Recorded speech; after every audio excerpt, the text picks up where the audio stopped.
Good morning बच्चों। आज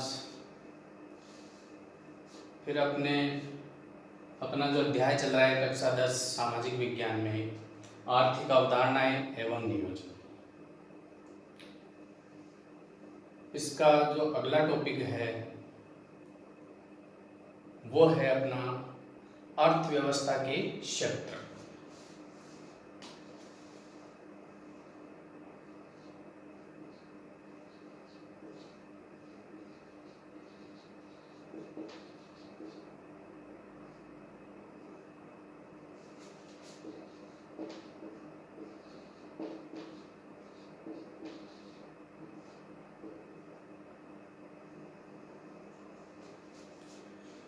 देखो बच्चों,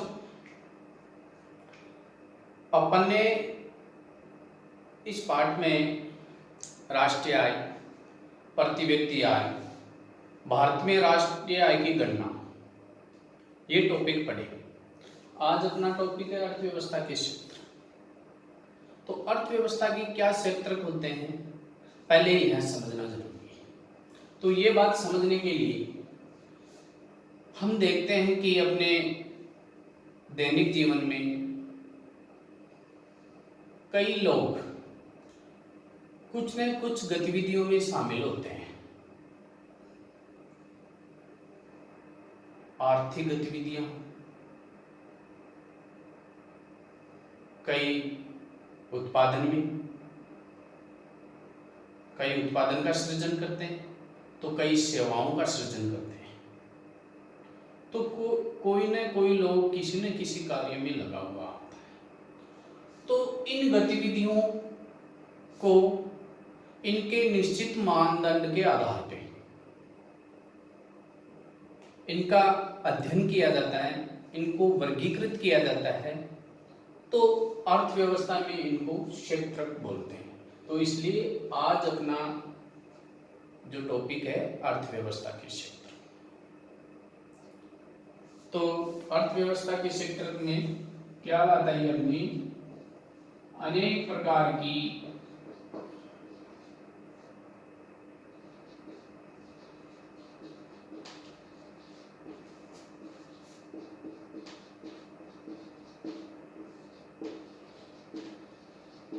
गतिविधियों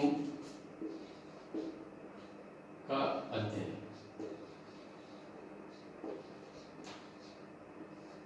और यह अध्ययन कहाँ होता है? अर्थव्यवस्था के क्षेत्र। इनको बांट लिया गया है, इनके मानदंडों के आधार पर इनको बांट लिया गया है। अब अपने आता है कि अर्थव्यवस्था के कितने क्षेत्र हैं। तो अपना अगला बिंदु बनता है अर्थव्यवस्था के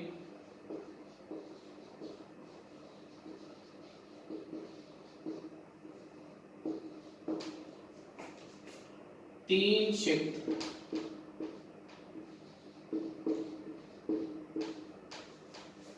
अर्थव्यवस्था के तीन क्षेत्र हैं और इन तीनों क्षेत्रों का हम अध्ययन करेंगे, समझेंगे।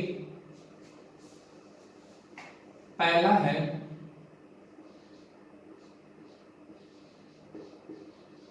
प्राथमिक क्षेत्र,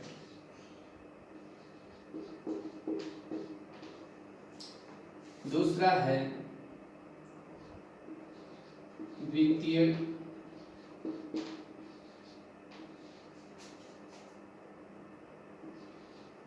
क्षेत्र और लास्ट है अपना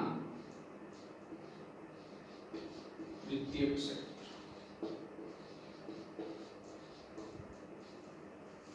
ये तीन क्षेत्र, इनको समझना है। बहुत इजी है, बहुत ही इजी रूप से, सरल रूप से आपको समझ में आएगा। देखिए, अपन अब पहले बात करते हैं प्राथमिक क्षेत्र की। अब प्राथमिक क्षेत्र में कौन सी गतिविधियां शामिल होती हैं, किन चीजों को शामिल किया जाता है। तो हमें ध्यान में रखना है कि प्राथमिक क्षेत्र में जो प्राकृतिक संसाधन हम प्रत्यक्ष रूप से काम में ले लेते हैं, सीधे ही काम में ले लेते हैं, वो प्राथमिक क्षेत्र में आते हैं। प्राथमिक क्षेत्र में बात आई कि प्रकृति के द्वारा जो भी चीजें उत्पन्न होती है उनको सीधे रूप से काम में लेना, वो प्राथमिक क्षेत्र। तो इसमें आ गए प्राकृतिक संसाधन, प्राकृतिक संसाधनों को सीधे काम में लेना, ये गतिविधि प्राथमिक क्षेत्र में आती है। अब आपके दिमाग में ये बात आ रही होगी कि प्राकृतिक संसाधनों को सीधे कैसे काम में लेते हैं अपन। तो इसमें देखिए, हम खेती करते हैं, खेती करते हैं तो जो अनाज पैदा होता है उसको हम सीधे काम में ले रहे हैं।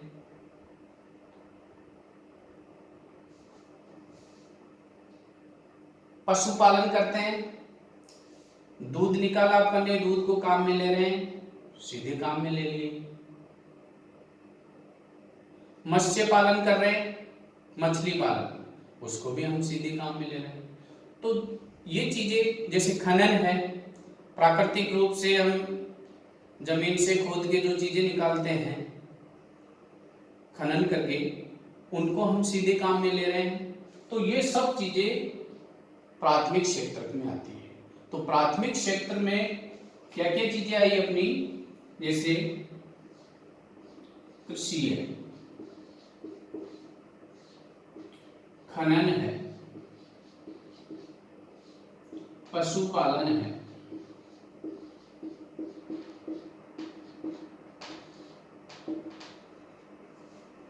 मत्स्य पालन है,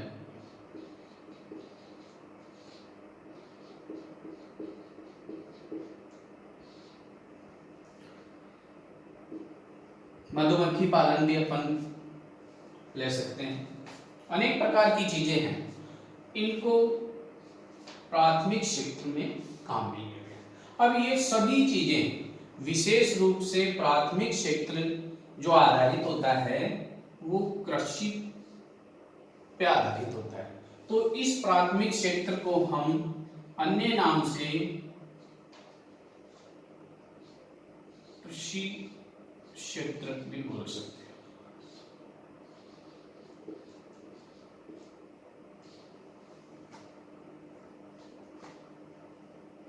उत्पादन की प्रक्रिया आती है इसमें, प्राकृतिक रूप से चीजें प्राप्त होती है। प्राकृतिक चीज इसमें इंपॉर्टेंट है। तो ये चीजें, ये गतिविधियां प्राथमिक क्षेत्र के अंदर आई।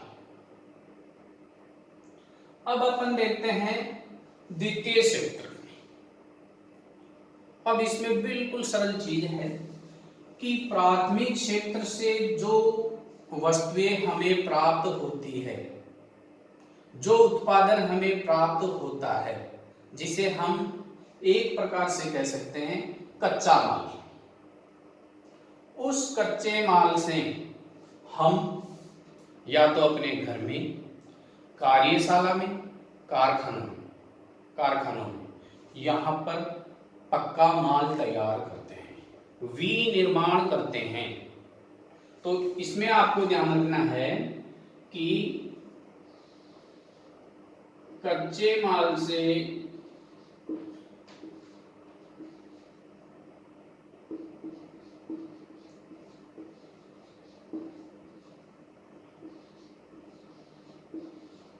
पक्का माल बनाना,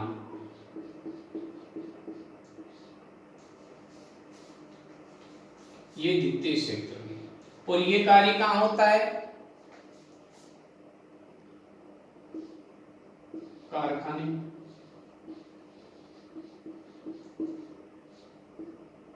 उद्योग,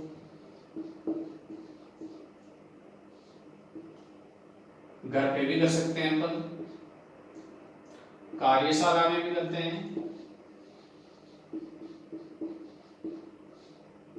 ये सभी चीजें कच्चे माल से पक्का माल तैयार होता है। अब आपके दिमाग में आ रही होगी कि कच्चे माल से पक्का माल किस प्रकार तैयार करते हैं, तो मैं समझाता हूं। देखो, कृषि से जैसे हमें गेहूं प्राप्त हुआ, गेहूं को हम फैक्ट्रियों में ले गए, कारखानों में ले गए, बिस्किट बना लिए, डबल रोटी बना लिए। कृषि से हमें कपास प्राप्त हुआ, कारखानों में या घर में हम उसके रेशे बना लिए, धागे बना लिए, कपड़ा बना लिए, तो वो उसका विनिर्माण हो गया, पुनः निर्माण हो गया, कच्चे माल से पक्का माल बन गया। मत्स्य पालन से या पशुपालन से दूध आ गया, अब दूध के कई उत्पाद बन जाते हैं। जो डेयरी होती है, डेयरी उत्पाद होते हैं, जैसे आपके मक्खन है, घी है, पनीर है, ये सब चीजें पशुपालन से हमें प्राप्त हो जाती है। मत्स्य पालन से भी मछलियों का तेल निकाल लिया जाता है, मधुमक्खी पालन से शहद निकालते हैं। तो हम इन स्थानों पर कच्चे माल से पक्का माल बना लेते हैं, तो उसे विनिर्माण कहते हैं। और ये क्षेत्र उद्योगों पे आधारित है।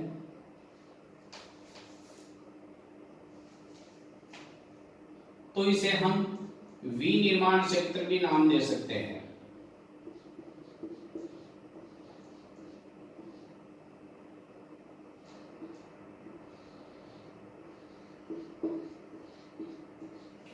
विनिर्माण क्षेत्र या औद्योगिक क्षेत्र, ये द्वितीय क्षेत्र में आ गया। यहां भी उत्पादन हुआ, यहां भी उत्पादन हुआ। यहां उत्पादन प्राकृतिक रूप से हो रहा है, यहां कृत्रिम रूप से हो रहा है। यहां हम प्रकृति के ऊपर आश्रित है, यहां कृत्रिम रूप से। इसमें वस्तुएं मनुष्य के द्वारा, मशीनों द्वारा बनाई जाती है। ये हमें ईश्वर की जो कृपा है उनसे होती है। वर्षा होती है, जमीन में वो चीजें अपने आप निकलती है, तो ये प्राथमिक रूप से प्राप्त होती है, ये कृत्रिम रूप से प्राप्त होती है। तो ये हो गया अपना द्वितीय क्षेत्र। अब बात आती है अपनी तृतीय क्षेत्र की। अब तृतीय क्षेत्र में क्या है कि प्राथमिक क्षेत्र, इसमें उत्पादन, द्वितीय क्षेत्र, इसमें उत्पादन हो रहा है। इनके उत्पादनों को, इनका जो उत्पादन हुआ उनको बाजार तक ले जाना, उद्योगों से, फैक्ट्रियों से बाजार तक ले जाना है, या जो कच्चा माल है उसको उद्योगों तक पहुंचाना है। ये बात हो गई। जो कार्य करेंगे द्वितीय क्षेत्र में, पूंजी लगानी है तो कर्जे की जरूरत पड़ेगी, तो हम बैंक में जाते हैं। द्वितीय क्षेत्र में माल तैयार हुआ, उसको बेचना है, व्यापार की जरूरत पड़ी। तो इन दोनों क्षेत्रों में उत्पादन होता है और यहां पे सेवा होती है, यहां सेवा सर्जित होती है।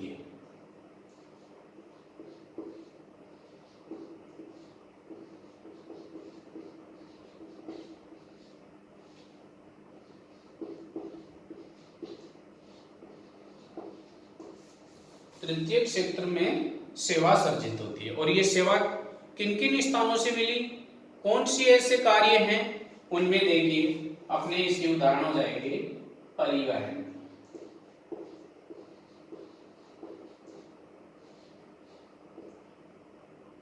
बैंकिंग,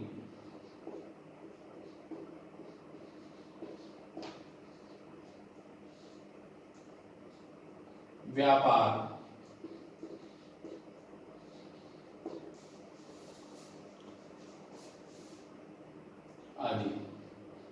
आदि अनेक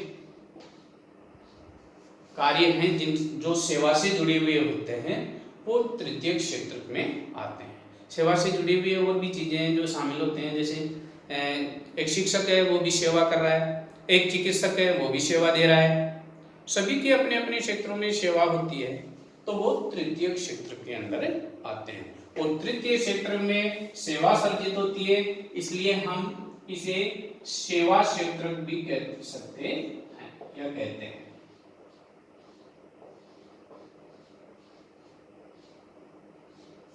सेवा क्षेत्र ये इसमें शामिल हो गया। अब देखिए प्रश्न क्या बनता है वो समझ।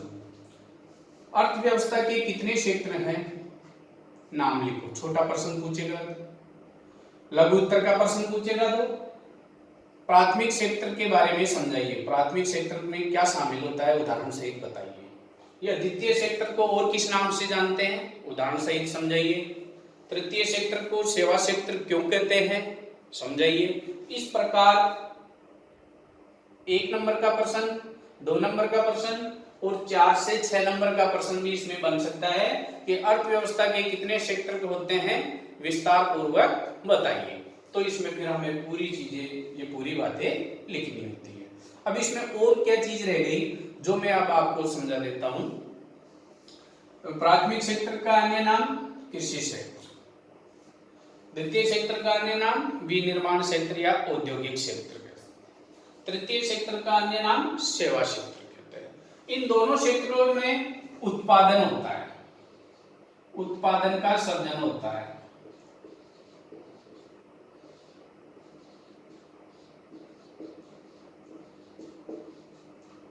प्राथमिक और द्वितीय क्षेत्र में उत्पादन का सृजन होता है, इधर सेवा का सृजन होता है। ये अब बात आती है कि किस क्षेत्र में रोजगार सबसे ज्यादा है और किस क्षेत्र में आय सबसे ज्यादा है।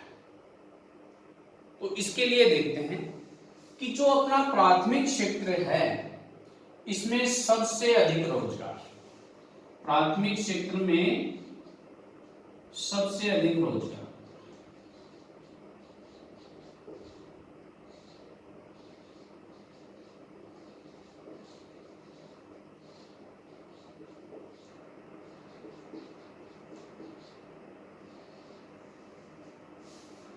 और जो अपना तृतीय क्षेत्र है इसमें सबसे अधिक आय,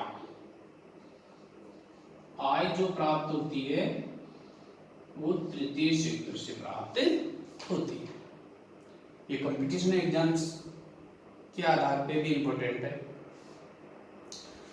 देखिए प्रारंभ में जब अपना देश आजाद हुआ उस समय की अपन बात करते हैं तो प्राथमिक क्षेत्र में रोजगार भी सबसे ज्यादा था, आय भी सबसे ज्यादा थी।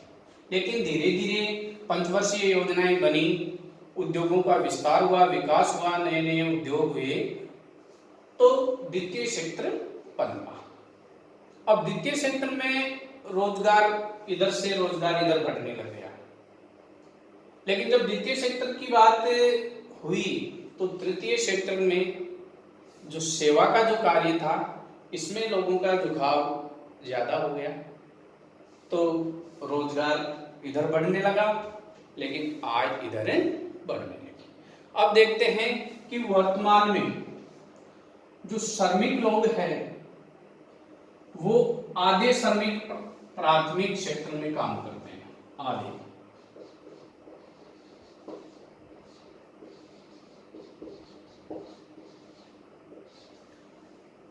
आधे श्रमिक प्राथमिक क्षेत्र में। लेकिन जो लोग हैं वो तृतीय क्षेत्र में ज्यादा कार्य कर रहे हैं।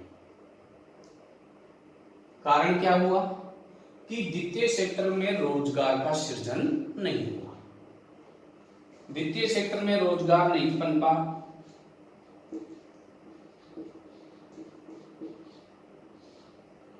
इस वजह से तृतीय क्षेत्र की तरफ लोगों का ज्यादा ध्यान गया, तो आय उधर अधिक होने लगी।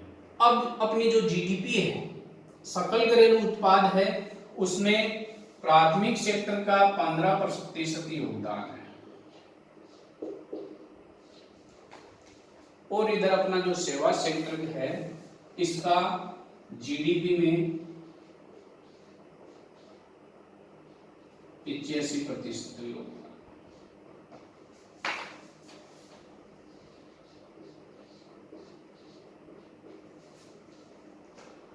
तो ये अपने अर्थव्यवस्था के क्षेत्र मैंने उदाहरण देके आपको समझाए हैं। मैं मानता हूँ आपको समझ में आया होगा। घर पे रहिए, अध्ययन कीजिए, बाहर नहीं निकलना है, कोरोना को हराना है। मास्क का प्रयोग कीजिए और घर पे बार बार में आप साबुन से हाथ धोइए। बाहर जाते हो तो सैनिटाइज का प्रयोग कीजिए। बस मन में यही ठानना है, कोरोना को हराना है। जय हिंद, जय भारत।